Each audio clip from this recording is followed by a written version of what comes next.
Saudara pemilih di Sukoharjo bertemu lagi di KPU Menggoda.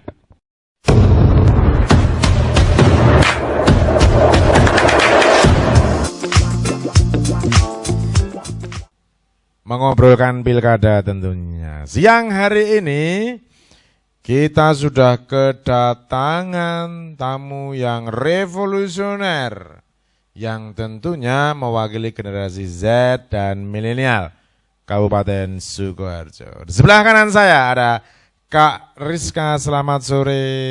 Selamat sore Bapak. Ya. Di sebelah kiri saya ada Kak Ana, selamat sore. Selamat sore Pak Wendy. Iya.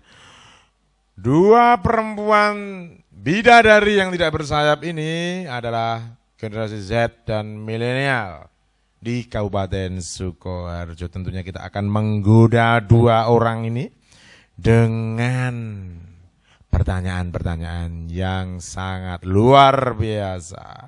Gimana ini Kak Rizka, Kak Ana? Sehat semua kan ini? Alhamdulillah sehat Pak. Alhamdulillah sehat Pak. Pak Wendy gimana kabarnya? Sehat dong, kalau saya sehat. Skincare aman ini? Karena suhunya panas sekali. Udah aman Pak, udah ditancap. Aman, Pak, udah tancap tadi. Oh, udah tancap. Oke. Gimana nih?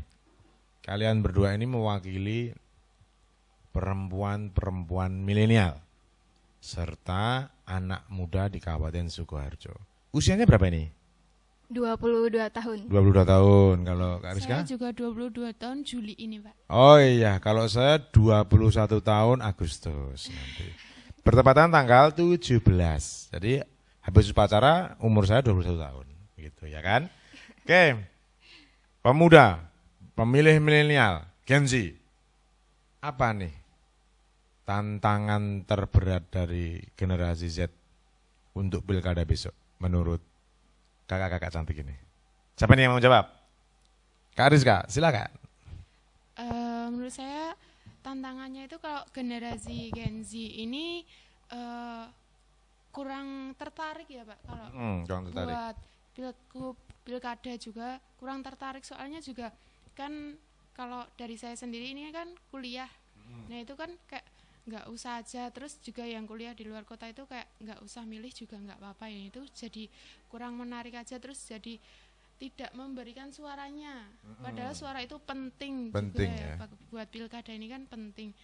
Nah itu terus tantangannya juga kurang apa ya Pak, kurang informasi itu juga. Kurang informasi. Iya, kurang informasi itu aja sih Pak, mungkin bisa ditambahkan sama Ana. Kak Ana? Apa nih? Menurut saya juga sebenarnya itu peran generasi Gen Z itu sangat penting Pak. Karena generasi Gen Z itu berperan aktif dalam proses pilkada ini. Karena suara mereka itu juga sangat membantu untuk proses pemilihan nanti. Dan karena generasi Gen Z itu merupakan agen perubahan. Agen of change. Agen perubahan untuk orang tua mereka atau organisasi mereka. Dengan mereka ikut berpartisipasi aktif itu mereka dapat mengedukasi orang-orang mengenai pilkada ini tuh seperti apa proses tahapannya dan bagaimana memilih secara bijak gitu Pak. Oke. Ini masih kuliah semua ya? Ya, masih Pak. Masih kuliah sama ya? Ya kita ya sepantaran ya. Kuliah di mana ini? Kami berdua kuliah di UNS Pak. UNS Solo. Oke. Kampus yang sangat luar biasa tentunya. Punya pengalaman enggak nih dari penyelenggara pemilihan sebelumnya di pemilu, mungkin jadi Hansip? Hansip itu bukan penyelenggara ya? Ada di KPPS atau jadi Pantarle? Punya pengalaman apa nih? Kak Rizka? Kalau dari saya tahun lalu itu saya ikut KPPS Pak. KPPS? Iya, itu di desa saya sendiri. Kalau di tahun ini saya juga ikut Pak, pilkada ini jadi Pantarle. Pantarle, ya. Udah selesai belum nih Pantarlenya? Sudah 100%. 100% ya, komplit semua. Oh, iya. Datengin ya? Ya datengin satu-satu itu di perumahan Solo Baru, itu cukup sulit. Solo Baru, sulit ya? Sulit, soalnya itu kan gimana ya Pak? Orang-orangnya itu kebanyakan di luar kota semua, jadi di situ tuh tinggal pembantunya aja. Jadi saya harus janjian dulu, nanti pulangnya jam berapa gitu, harus janjian dulu. Kadang malam, kadang pagi, sesuai request saja saya menyesuaikan. Oke, kalau Kak Ana? Saya juga pernah Pertama, saya pernah mengikuti dalam proses pemilihan di universitas. Oh, universitas. Ya. Pemilihan BEM itu ya. BEM dan DEMA legislatifnya. Oke. Dan juga terakhir kemarin pemilu 2024 saya juga ikut KPPS di desa saya. Oke. Tentunya ini dua milenial yang tidak apatis untuk menjadi penyelenggara pemilihan. Mengingat pemilihan kepala daerah ini tanggal 27 November, ya kan? Generasi Z ini kan identik dengan media sosial nih, Iya. ya kan? Kalian punya treatment enggak untuk nantinya menarik generasi Z, generasi milenial ini agar tidak apatis tanggal 27 November? Treatmentnya apa nih kira-kira? Kak Ana dulu. Karena kan sekarang juga lagi trending-trendingnya tentang video-video yang di TikTok. Mungkin bisa bikin mengenai konten-konten edukasi atau hiburan yang mengenai tentang pilkada itu gimana proses-prosesnya dari tahapan sampai proses pemilihannya nanti. Untuk menarik partisipasi biar tertarik untuk mengikuti hak suaranya dalam pilkadanya nanti. Oke, kalau Kak Rizka apa nih? Kalau saya untuk generasi Z ini kan bisa diberikan apa ya? Buat menarik itu kayak lomba-lomba video kreatif. Vlog gitu ya. Mengenai pilkada diberikan hadiah menarik kan kalau di-share oleh generasi Z ini lebih luas ya Pak. Karena kan lebih akrab dengan media sosial juga. Jadi mereka lebih tahu bisa di-share kapan, bisa ini booming kapan itu bisa tahu dan semua bisa diberikan informasi yang pas gitu. Oke. Berarti landscape terkait digitalisasi sangat penting, ya kan. Oke nih, kemudian tentu milenial ini kan punya cara tersendiri ya terkait bersosialisasi untuk menjadi sosialita. Itu circle kalian tentunya kan usianya juga 22 tahun. Kalangan mahasiswa mungkin atau yang sebaya. Mereka itu keinginannya apa sih untuk biar supaya dia itu juga ikut berpartisipasi di pilkada ini? Apa ini Kak Ana? Biar teman-teman yang sebaya jenengan itu mau untuk tidak apatis dalam pilkada besok itu. Mungkin dilihat dari itu calon pemimpinnya Pak. Calon pemimpinnya ya. Karena kalau dilihat dari kita saling mengedukasi seberapa pentingnya untuk pilkada nanti dan mereka juga bisa memilih agar untuk adanya perubahan di daerah mereka. Gitu, perubahan. Pak. Kalau Kak Rizka apa nih? Kalau menurut saya itu dari proses pemilihannya Pak. Proses pemilihannya ya. Jadi suaranya itu harus sesuai. Kan generasi Z ini kan suka sekali kalau kejujuran itu ya Pak. Kejujuran ya. Iya. Jadi kalau ada tindakan yang menyeleweng itu kayak generasi Z itu nggak suka. Jadi diharapkan juga itu suaranya itu tepat.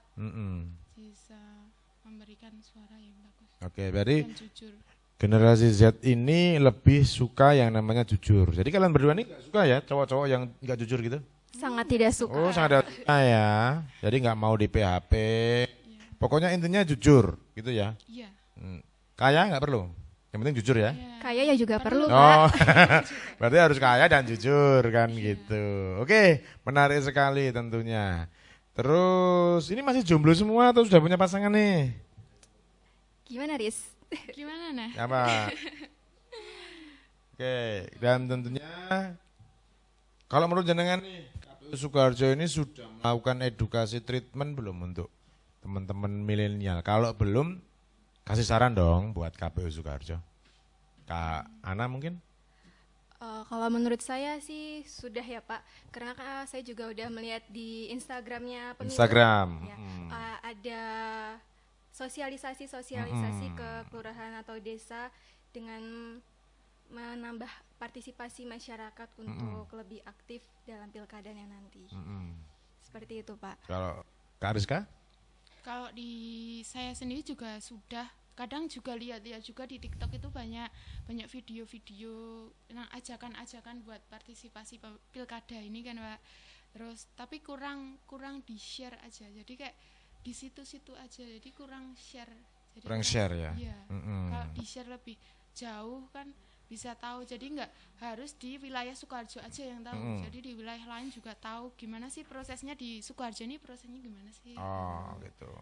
Tapi lebih berarti nanti tinggal masukannya bagaimana meng-share media sosial ini agar bisa dikonsumsi banyak orang gitu ya kan. Kenapa nih kalian kok tertarik untuk gabung login di penyelenggara pemilu, mau jadi KPPS, jadi Pantarle, kemudian kalian juga peduli terkait demokrasi di Indonesia ini, kenapa nih? Faktor apa nih yang mempengaruhi pemikiran kalian nih? Kok yang bisa tergoda itu gimana? Kalau dari saya ya Pak, sebelumnya kan saya tadi juga ada pernah ikut sebagai penyelenggara di universitas. Nah dari situ saya melihat ada beberapa mahasiswa juga yang aktif dalam pemilihan tersebut. Dan dari situ saya meyakinkan diri saya untuk mengikuti KPPS pas pemilu tahun 2024. Dan saat saya mengikuti itu ternyata wah benar-benar sangat meriah dan luar biasa aktivasi masyarakat di desa saya waktu pemilihan tersebut. Terus kalau Kak Rizka apa nih? Kalau saya itu pingin nambah pengalaman saya, Pak. Pengalaman ya? Ya, jadi saya itu nggak harus stuck di perkuliahan saya. Jadi saya harus mencoba di luar perkuliahan apa aja sih. Di luar perkuliahan ini kegiatannya saya coba bisa apa aja. Terus saya tertarik dengan pemilu ini. Di pemilu kemarin, pemilu sekarang saya pun tetap tertarik karena bisa mendapat pengalaman saya.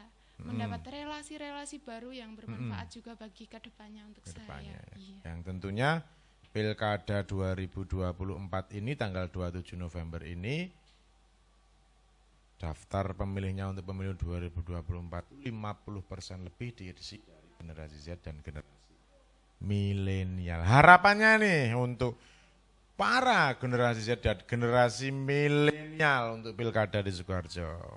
Mbak Rizka apa nih? Mbak Rizka itu ini ya? Lupa, maaf. Soalnya sama-sama cantik. Ini harapannya apa Mbak Rizka? Kalau harapannya generasi Z itu tahun ini bisa dibilang banyak menjadi pemilih pemula. Nah, untuk itu partisipasi generasi Z ini sangat penting ya Pak, untuk memberikan suaranya di Pilkada 2024 ini. Terus juga generasi Z ini diharapkan kan akrab dengan media sosial. Media sosial. Ya, jadi generasi Z ini diharapkan juga bisa share, bisa memberikan edukasi untuk yang lainnya, memberikan informasi mengenai pentingnya pemilu ini, Pak. Oke. Gitu. Kak Ana apa? Harapan saya untuk Pilkada tahun 2024 ini diharapkan para pemimpin yang terpilih nanti memiliki individu yang kompeten dan integritas yang tinggi, Pak. Dan juga mementingkan kepentingan rakyatnya. Dan juga diharapkan proses dari awal sampai akhir tahapan pilkada ini berjalan dengan transparan, adil, dan akuntabel. Transparan, adil, dan akuntabel. Kemudian nih, terakhir nih pertanyaannya. Sukoharjo ada hajatan besar. Kira-kira nih, kira-kira kalian berdua itu otomatis kalian kan sebagai relawan demokrasinya sini juga. Kira-kira ini pemimpin yang ideal tuh yang gimana, yang cocok untuk mewakili anak muda di Sukoharjo? Apa? Menurut saya pimpinan yang ideal itu yang visi misinya itu jelas dulu. Jelas ya? Iya, jelas dulu. Jadi untuk daerah-daerah yang dipimpinnya nanti bisa berkembang. Selanjutnya itu bisa berkembang, bisa menjadi lebih baik. Begitu sih. Kak Ana? Kalau menurut saya ya Pak, tentunya pemimpin tersebut harus memiliki rekam jejak yang baik. Rekam jejak yang baik. Ya, dan memiliki integritas juga yang tinggi. Dan juga bisa membuat visi dan misinya tadi untuk membangun desa-desanya atau kabupatennya tersebut. Berarti kuncinya adalah nyala dari desa ini mempengaruhi tingkat kebaikan dapat dari memperbaiki yang sebelumnya belum sebelum. ada. Ya, kepercayaan masyarakat juga meningkat. Tingkat kepercayaan masyarakat meningkat ya. Oke, saudara pemilih di Kabupaten Sukoharjo, kita sudah menggoda dua perempuan yang sangat cakep sekali ini. Ada Kak Rizka di sebelah kanan saya, di sebelah kiri saya ada Kak Ana.